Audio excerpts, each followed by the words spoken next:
Gostaria muito que você comentasse sobre as doenças congênitas. São lesões no perispírito? Nem todas as lesões congênitas são obrigatoriamente uma lesão no perispírito. Nós sabemos que, dentro das circunstâncias do renascimento das criaturas, existem espíritos que pedem determinadas circunstâncias orgânicas para as existências que eles vão viver. Nós temos, por exemplo, ali no capítulo 12 do livro Missionários da Luz, uma visita que Alexandre faz a um centro de reencarnação e tem uma mulher que vem procurar por ele, dizer assim: Alexandre, olha aqui o mapa da minha encarnação que fizeram. Eu tinha pedido um defeito físico e não me deram. Eu não quero nascer muito bonita, porque eu vou ter problema. Eu quero vir com o problema que eu pedi, se não me engano, era na perna, o problema que ela queria, e ela reclama porque ela ia vir saudável demais, e ela estava questionando o mapa tão bom que haviam feito dela e que ela queria ter um mapa com um maior adoecimento. Então, nós temos aqui, fundamentalmente, 3 circunstâncias que precisam ser vistas. Primeira circunstância, o indivíduo ele vem com uma doença congênita que ele tem em função do débito que ele possui. É um espírito devedor com a lei. É um espírito que ele traz compromissos do passado. Ele foi alguém que teve o pecado da gula.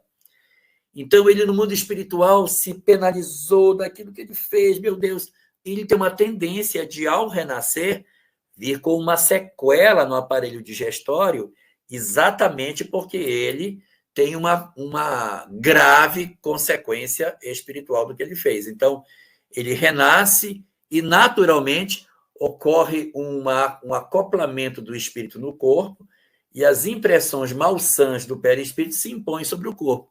Ele nasce com um problema de fígado, um problema de estômago, ele nasce com uma predisposição para uma doença no esôfago, no intestino, sei lá, mas ele nasce com o trato digestório com algum tipo de perturbação por conta do passado. Esse é o caso número 1. É uma situação em que a doença congênita se dá em função de uma necessidade que o espírito possui. Existe uma segunda situação em que esse adoecimento ele é trabalhado pelos espíritos. Os espíritos intervêm nesse adoecimento dele. E diz assim, não, mas esse cara aí ele poderia ser um excelente profissional, ele tem que atuar, ele é um cara muito bom na área que ele atua, então se ele vier doente, como a gente está vendo aqui, ele não vai conseguir fazer o trabalho. Vamos fazer o seguinte, vamos interferir, diminuindo o impacto do perispírito no corpo.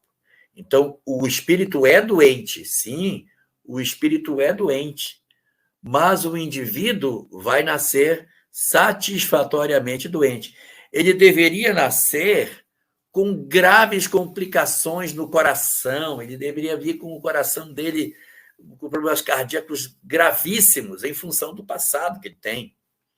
Mas percebe-se que ele pode ser útil em alguma coisa. Então, ele vai nascer com uma doença cardíaca mais branda, mas ele está preservado pelo mundo espiritual de encontrar com as doenças mais graves. É aquilo que se chama de predisposições mórbidas. Ele vem com um abrandamento da doença, para que ele consiga desempenhar a função. Aí ele deveria ter uma grave doença cardíaca, ele não tem. Ele tem só um problema de hipertensão e ele tem que estar medindo a pressão dele todo o tempo para verificar se ela está normal, mas ele leva a vida normal, ele sai, ele volta, ele caminha, ele trabalha, mas ele tem um abrandamento na doença dele. E onde está a doença? A doença está guardada no perispírito. Se esse indivíduo que veio melhorado em função do trabalho abandonar a tarefa no bem, e eu não estou dizendo que é a tarefa espírita, tarefa no bem, que pode ser a profissão dele, pode ser cuidar da família, pode ser se responsabilizar pelas coisas da sociedade, não estou me referindo à tarefa no bem como sendo espiritismo. Se ele abandona isso, todo o adoecimento do perispírito vai chegar no corpo. Então, ele está contido pelo bem. A doença quer vir, mas ela está contida, porque o bem que ele está fazendo segura o adoecimento do corpo. Se ele abandonar o bem, quer saber mais disso? Não, aí a doença começa a se aproximar do corpo, produzindo as doenças que ele poderia ter tido quando nasceu, mas que não teve. Essa é a segunda condição. E a terceira que a gente tem é aquela na qual o indivíduo pede mesmo. Diz, olha, eu quero deixar um exemplo.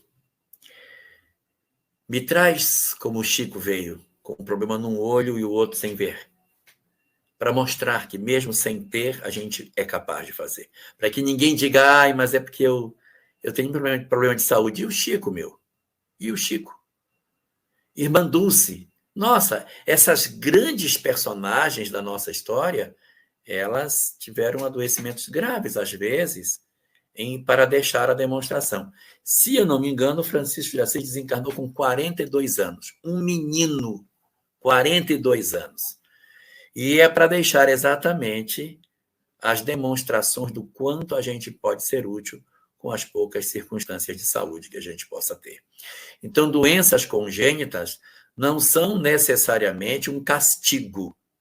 Elas podem ser responsabilidade de um erro do passado, pode ser um passado abrandado pelo trabalho no bem, e pode ser que a gente tenha pedido em missão para deixar aos homens uma grande lição de como a gente pode servir, mesmo com um corpo que não corresponda perfeitamente àquilo que se gostaria de ter.